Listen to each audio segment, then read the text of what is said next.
پیدا بھی ہونا چاہیے۔ آپ کو معلوم ہے حضرت آدم علیہ السلام کو اللہ تعالیٰ نے جنت کے اندر رکھا، اللہ تعالیٰ نے کہا کھاؤ پیو اسی جگہ پر رہو، لیکن اس درخت کے قریب مت جاؤ۔ جب وہ چلے گئے اللہ تعالیٰ نے اس نعمت کو ان سے چھین لیا، جنت سے نکال دیا۔ تو یہ ڈر، یہ خوف اپنے اندر پیدا کریں۔ آئیے چوتھی چیز پر آپ غور کیجئے، آپ توبہ استغفار کریں، رب کی دروازے یعنی اللہ سے توبہ کرے، رب سے معافی مانگے، اپنے پروردگار سے معافی مانگے، اپنے مالک سے معافی مانگے۔ جب تک آپ توبہ نہیں کرتے، اللہ سے معافی نہیں مانگتے، آپ کی زندگی خوشگوار نہیں بن سکتے، آپ آخرت میں بھی کامیاب نہیں ہو سکتے۔ اس لیے آپ کو کیا کرنا ہوگا؟ آپ کو توبہ استغفار کرنا پڑے گا۔ دیکھیے توبہ، آپ دیکھیے توبہ پر غور کیجئے۔ ہمارے اندر ہم یہ گناہ کرتے ہیں اور یہ سمجھتے بھی نہیں ہیں، ہم یہ سوچتے بھی نہیں ہیں کہ میں گناہ کر رہا ہوں۔ میرے بھائیوں توبہ کیجئے اور اللہ سے مانگے، توبہ کرے اپنے رب سے، اور گناہ کرنے کے بعد یہ سوچے کہ ہم سے خطائیں ہو گئی ہے۔ آپ نے گناہ کر بیٹھا، غلطی سے وہ گناہ کر رہے ہیں، لیکن اللہ سے معافی مانگنا پڑے گا، رب سے معافی مانگنا پڑے گا، اللہ سے معافی مانگے۔ میرے بھائیوں توبہ کرو، توبہ کرنے سے اللہ تعالیٰ معاف کر دیتا ہے، توبہ کرنے سے رب العالمین ہمیں معاف کر دیتا ہے۔ آئیے پانچویں چیز، دعا کریں۔ دعا، یہ انسان آج دعاؤں سے دور ہے، دعا نہیں کرنا چاہتا۔ انسانوں یاد رکھو، جب آپ اور ہم دعا کرتے ہیں، رب سے جب ہم دعا کرتے ہیں تو یاد رکھیے اس دعا کرنے سے اللہ تعالیٰ کو شرم آتی ہے۔ حضرت سلمان فارسی بیان کرتے ہیں، ان اللہ حی کریم، اللہ تعالیٰ بے شک اللہ تعالیٰ شرم کرنے والوں میں سے ہے، اللہ تعالیٰ حیا کرنے والوں میں سے ہے، اللہ تعالیٰ کو شرم آتی ہے۔ جب انسان اپنے رب سے مانگے اللہ کو شرم آتی ہے، اللہ کو شرمانے والوں میں سے کہ میں اپنے بندے کو عطا نہ کروں، میں اپنے رب کو عطا نہ کروں، اللہ کو شرم آتی ہے اور اس انسان کو عطا کرتے ہیں۔ اور اللہ کے رسول سے کہا، اے نبی اگر آپ سے کوئی سوال کر رہا ہے، اے نبی اگر آپ سے کوئی پوچھ رہا ہے کہ اللہ کہاں ہے تو بتاؤ اللہ قریب ہی میں ہے، اس کو پکارو، اللہ تعالیٰ تمہیں عطا کرنے والا ہے۔ اللہ کے نبی نے فرمایا کہ کوئی ہے جو مجھ سے معافی مانگے، کیا کوئی ہے جو اپنے رب سے معافی مانگے؟ اس لیے میرے بھائیوں توبہ استغفار کریں۔ آئیے چھٹی چیز، ذکر کریں، ذکر سے رشتہ نہ توڑیں، یہ بہت قیمتی چیز ہے، ذکر کرنے کی کوشش کریں۔ آئیے اللہ کے رسول کے پاس ایک شخص آئے اور آنے کے بعد اللہ کے نبی سے کہنے لگے، یا اللہ کے نبی یہ جو اسلام کے احکام ہے میں عمل نہیں کر پا رہا ہوں، ہاں اسلام کے احکام پر عمل کرنا مشکل ہو رہا ہے، مجھے کوئی ایسا وظیفہ بتائیے، مجھے کوئی ایسا وظیفہ بتائیے جس پر میں عمل کروں تو اسلام سے بھی بہتر ہو، یعنی نماز سے تمام چیزوں سے بہتر ہو۔ اللہ کے نبی فرماتے ہیں، لا یزالو، تم اللہ کا ذکر کرو، تم اپنے رب کا ذکر کرو، تم اپنے مالک کا ذکر کیا کرو، یہ بہترین عمل ہے، ذکر کرو، ذکر سے تمہیں غافل ہونا نہیں پڑے گا۔ اور یہی وہ ذکر آج انسان کرنے کے لیے تیار نہیں، انسانوں ذکر کرو۔ اللہ امام حسن بصری رحمۃ اللہ علیہ فرماتے ہیں کہ انسان کی یعنی انسان کی دلوں میں لذت و مٹھاس تین چیزوں میں تلاش کرو، نماز، قرآن کی تلاوت اور ذکر۔ اگر ان تین چیزوں میں لذت و مٹھاس محسوس ہو تو یہ سمجھو کہ اس کا دل کا دروازہ کھلا ہوا ہے، اگر ان تین چیزوں میں لذت و مٹھاس محسوس نہ ہو یہ بھی سمجھ لو کہ ان کے دل کے دروازے بند ہو چکے ہیں۔ آئیے دیکھیے چھٹی چیز، ساتویں چیز یعنی شکر ادا کریں، اللہ کا شکر ادا کرے، رب کا شکر ادا کرے۔ اللہ تعالیٰ نے جو نعمتیں دے رکھی ہے، اللہ تعالیٰ نے جو نعمتیں دے رکھی ہے ان نعمتوں کا شکر ادا کرے۔ نعمت کا جب ہم شکر ادا نہیں کرتے ہیں، اللہ تعالیٰ نے فرمایا، یا ایھا الذین آمنو، اے ایمان والو میں نے جو تمہیں حلال چیز دے رکھی ہے ان میں سے کھاؤ اور اللہ کا شکر ادا کرو۔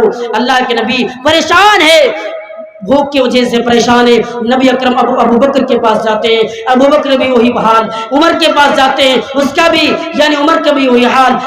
حضرت ابو الحیثم انصاری کے پاس جانے کے بعد ان لوگوں نے کہا کچھ کھانے کو دیجئے، بس اس نے کھانے کو دیا اور اللہ کے نبی نے ابو بکر سے کہا، یا ابو بکر کیا تمہیں معلوم ہے یہی وہ چیز ہے جو اللہ تعالیٰ قیامت کے دن سوال کرے گا. اس لیے شکر ادا کریں. حضرت یعنی قوم سبا کو دیکھیے، قرآن کریم اٹھائیے، قوم سبا پر غور کیجئے. جب یہ قوم سبا اللہ کی ناشکری ادا کی تو اللہ تعالیٰ نے ان کی تمام چیزوں کو چھین لیا اور پریشانی میں ڈال دیا، عذاب میں ڈال دیا، ان قوم کو تباہ و برباد کر دیا. جو قوم یعنی جس قوم والوں کے پاس لوگ مانگنے کے لیے آتے تھے کہ کچھ بھیجیے ہمارے ملک میں، لیکن وہ قوم ایک وقت ایسا آیا جس کو کھانے کو نہیں مل رہا ہے. تو آپ شکر ادا کریں، رب کا شکر ادا کریں. آئیے 8ویں چیز پر غور کیجئے. صبر کریں، اپنے اندر صبر پیدا کریں. ہر انسان کو یہ چاہیے کہ مصیبت آئے، پریشانی آئے تو صبر کرے، کیونکہ صبر نبی اکرم کو بھی بتایا گیا کہ صبر کرو، نبی کو بھی حکم دیا گیا کہ صبر کرو. قرآن کریم اٹھائے اللہ فرماتے فاصبر کما صبر اولو العزم من الرسل ولا تستعجل لهم. اے نبی آپ صبر کیجئے جس طریقے سے آپ سے پہلے جتنے بھی انبیاء آئے، جتنے بھی رسول آئے، سارے نبیوں نے صبر کی ہے، آپ بھی صبر کیجئے. سارے پیغمبروں نے صبر کیا، آپ صبر کیجئے. آپ کو ایک چیز بتاؤں، آج ہمارے معاشرے کے اندر بیٹیاں پیدا ہو رہی ہے، لوگ بیٹیوں کو ختم کر رہے ہیں، لیکن اللہ کے نبی نے کہا لوگوں یہی وہ بیٹی ہے جو رحمت ہے، لیکن بیٹیوں کی آزمائشوں پر بھی آپ صبر کریں، بیٹیوں کی آزمائشوں پر بھی صبر کیا کریں. اللہ کے نبی فرماتے ہیں، حضرت انس ابن مالک حضرت انس بیان کرتے ہیں، جس انسان نے دو بیٹی کو کھلا پلا کر جوان کیا، وہ بیٹی بڑی ہو گئی، اب وہ جوان ہو گئی، بالغ ہو گئی، تو اللہ کے نبی فرماتے ہیں کہ قیامت کے دن ہم اور وہ باپ دونوں اس طریقے سے رہیں گے، یعنی دونوں انگلی سٹی ہوئی ہے، اس طریقے سے جنت میں ہم دونوں رہیں گے. اس لیے بیٹی کی پرورش کریں، بیٹی کی آزمائشوں پر صبر کریں. آئیے دیکھیے اما عائشہ رضی اللہ تعالیٰ عنہ فرماتی ہے کہ اللہ کے رسول گھر میں نہیں ہے اور ایک عورت آتی ہے مانگنے کے لیے، ایک عورت مانگنے کے لیے آئی، اس کے ساتھ جو بچی بھی ہے، دو بیٹی ہے. اللہ کے رسول کے گھر ایک عورت آئی مانگنے کے لیے، اللہ کے رسول یعنی نہیں ہے. اما عائشہ سے اس عورت نے سوال کی کچھ کھانے کو تو دے دیجئے. اما عائشہ نے گھر کو تلاشنے کے بعد ایک حدیث میں 1 کھجور اور دوسری حدیث میں 3 کھجوریں تھی، اس نے اٹھا کر ان کھجوروں کو اس کے حوالے کر دیے.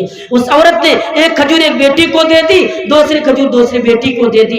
ان دونوں بیٹیوں نے کھا لی اور اس کے بعد وہ جو کھجور لے کر کھڑی تھی وہ کھانے کی کوشش کر رہی تھی، لیکن دونوں بیٹی جھپٹ پڑی اور یہ کوشش کی کہ کھجور ہم کو مل جائے. پھر اس ایک عورت نے اس کھجور کو آدھی کی، آدھی ایک بیٹی کو دے دی، آدھی دوسری بیٹی کو دے دی. جب یہ واقعہ ہوا وہ عورت وہاں سے چلی گئی. جب اللہ کے نبی گھر آئے، جب اللہ کے نبی گھر تشریف لائے، اما عائشہ رضی اللہ تعالیٰ نے ساری باتیں بتائی، اس نے ساری باتیں سنی اور سننے کے بعد اللہ کے رسول نے فرمایا جس انسان نے بیٹی کو کھلا پلا کر جوان کر دیا، جس انسان نے اپنی بیٹی کو کوئی تکلیف نہیں دی، تو قیامت کے دن وہ میرے ساتھ رہنے والا ہے. تو بیٹی کی آزمائشوں پر آپ صبر کریں، بیٹی کی آزمائش ہے آپ صبر کریں. بیٹی ہے اب مارنے کی کوشش نہ کریں. لوگ بیٹی کی وجہ سے یعنی دنیا سے بہت سارے طریقے کو آزما رہے، بہت سارے چیزوں کو اپنا رہے، ایسا نہیں کرنا چاہیے. آپ ہمارے پڑوسی ملک پاکستان کے اندر دیکھیے، ایک ظالم باپ نے 7 دن کی ایک بیٹی کو مار دیا، ختم کر دیا، اور 1-2 نہیں بلکہ 7 گولیوں سے اس بیٹی کو دنیا سے مٹا دیا، صرف اس لیے کہ اس نے یعنی ان کی بیوی جب حمل ٹھہری تو ان بیوی سے وہ نوجوان کہنے لگا دیکھو بیٹی پیدا نہ کرنا، بیٹا ہی پیدا کرنا. اس جیسے ظالم نہ بنے، اس جیسے ظالم باپ نہ بنے، ورنہ اللہ تعالیٰ تمہیں چھوڑنے والا نہیں، اللہ تعالیٰ ہمیں کبھی معاف نہیں کرے گا. یہ 8واں اصول ہے یعنی صبر پیدا کریں. آئیے 9واں اصول یعنی خوشگوار زندگی بنانے کے لیے 9واں اصول ہمیں توکل علی اللہ یعنی اللہ پر بھروسہ کرنا ہوگا، رب پر بھروسہ کرنا ہوگا. جب تک ہم اللہ پر بھروسہ نہیں کرتے، ہم رب پر بھروسہ نہیں کریں تو اللہ تعالیٰ میں کوئی چیز عطا نہیں کرے گا. ارے مومن تو اللہ ہی پر بھروسہ کرتا ہے. جو انسان کے پاس جس انسان کے پاس ایمان ہو وہ ایمان والا اللہ پر بھروسہ کرتا ہے. تو لن یصیبنا الا ما كتب كتب اللہ لنا هو مولانا. اللہ فرماتے ہیں کیا اے نبی ان لوگوں کو حکم دے دیجئے, ان لوگوں کو کہہ دیجئے کہ تم پر کوئی مصیبت نہیں آ سکتی ہے, تم پر کوئی پریشانی نہیں آ سکتی ہے. ہاں ان آدمی پر جو اللہ پر بھروسہ کرے. ارے تمہارا سرپرست, ہم لوگوں کا سرپرست تو اللہ ہے, اور مومن رب پر بھروسہ کرتا ہے, مومن اللہ پر بھروسہ کرتا ہے. آئیے اس حدیث پر غور کیجئے, اللہ پر بھروسہ دیکھ لیجئے. اس کے بعد میں ایک چیز بتا کر اپنی باتوں کو ختم کروں گا. وہ چیز ہے حضرت جابر رضی اللہ تعالیٰ عنہ بیان کرتے ہیں کہ جنگ کے لیے ہم اور صحابہ کرام اور تمام لوگ اللہ کے رسول کے ساتھ نکل گئے, اور سارے لوگ بچھڑ گئے, ادھر ادھر بکھیر گئے, اور ملاقات اس جگہ پر ہوئی جہاں کانٹے دار درخت ہیں. اور اس جگہ پر ملاقات ہونے کے بعد اللہ کے رسول نے اپنی تلوار کو ایک درخت کی ٹہنی پر لٹکا کر, یعنی وہ تلوار لٹک رہی ہے, اللہ کے رسول سو جاتے ہیں, اور ایک کافر آ کر رسول پر حملہ کرتے ہیں, اور اللہ کے نبی کی آنکھ کھلی تو کیا دیکھ رہے ہیں کہ ایک ننگی تلوار کھڑی ہے اور ایک ظالم کھڑے اور کہہ رہا ہے من یمنعک منی, اے محمد بتاؤ تمہیں آج مجھ سے کون بچائے گا. اللہ کے رسول نے کہ اللہ تعالیٰ, وہ ڈر جاتا ہے. اللہ کے رسول نے کہا جاؤ میں نے تمہیں معاف کر دیا, جاؤ میں نے تمہیں بخش دیا, تمہیں میں نے معاف کر دیا. اللہ کے نبی سے معاف کر دیتے ہیں. ظالم کھڑے ہیں, یعنی ظالم حکمراں ننگی تلوار سر پر کھڑی ہے, لیکن اللہ کے رسول کی زبان سے جو بات آ رہی ہے وہ کیا ہے, وہ اللہ کا نام ہے. میرے بھائیوں یہ توکل اور بھروسہ رکھیں کہ ظالم آ جائے لیکن اللہ کا نام اپنے زبان سے نکلے, یہ سوچ کر رکھیں. میرے بھائیوں اللہ کا توکل رکھیں. آئیے 10ویں چیز ہماری زندگی کو خوشگوار بنانے کے لیے 10واں اصول ہے, وہ ہے یعنی اللہ تعالیٰ نے جو نعمتیں دے رکھی ہے ان میں سے کھائیں اور شکر ادا کریں.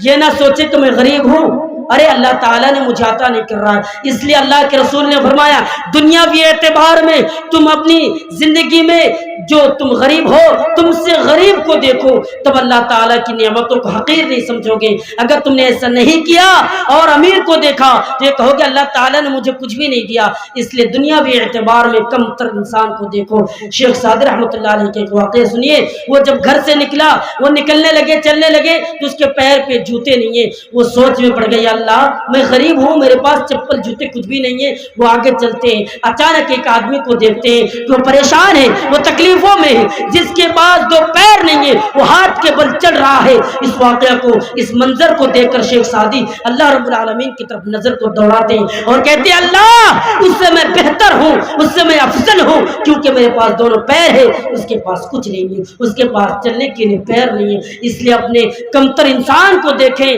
جو کمتر انسان اس پر غور کرے, آپ اللہ کی نعمتوں کو حقیر نہیں سمجھیں گے. اگر آپ نے ایسا نہیں کیا یقیناً یہ جانے کہ اللہ کی نعمتوں کو آپ یہ کہیں گے اللہ تعالیٰ نے مجھے کچھ بھی عطا نہیں کیا. یہ 10 چیزیں ہیں میں نے آپ لوگوں کو بتایا, ان چیزوں پر عمل کرنے کی کوشش کریں. آپ یہ چاہتے ہیں کہ دنیا میں بھی میں امیر رہوں اور قیامت کے دن بھی میں جنت میں جاؤں, تو آپ ان 10 چیزوں کو پر عمل کرنے کی کوشش کریں, ان 10 چیزوں پر چلے, یقیناً زندگی خوشگوار بن جائے گی اور آخرت بھی کامیاب ہو جائے گی. اس لیے ہمیں ان 10 چیزوں پر عمل کرنا ہوگا, قیامت کے دن میں ہم کامیاب رہیں گے. ہمیں 10 چیزوں پر چلنا ہے. اور کچھ باتیں تھی جو میں نے آپ کو بتانا وقت کی قلت کی وجہ سے, چلیے ان چیزوں پر عمل کرنے کی کوشش کریں, ان 10 چیزوں پر عمل کریں, اپنی زندگی کو کامیاب بنانے کے لیے ان 10 چیزوں پر عمل کرنے کی کوشش کیا کریں. آخر میں اللہ رب العالمین سے دعا ہے کہ ہم تمام لوگوں کو ان 10 چیزوں پر عمل کرنے کی توفیق عطا فرمائیں. آمین. وآخر دعوانا الحمدللہ رب العالمین. السلام علیکم ورحمۃ اللہ وبرکاتہ.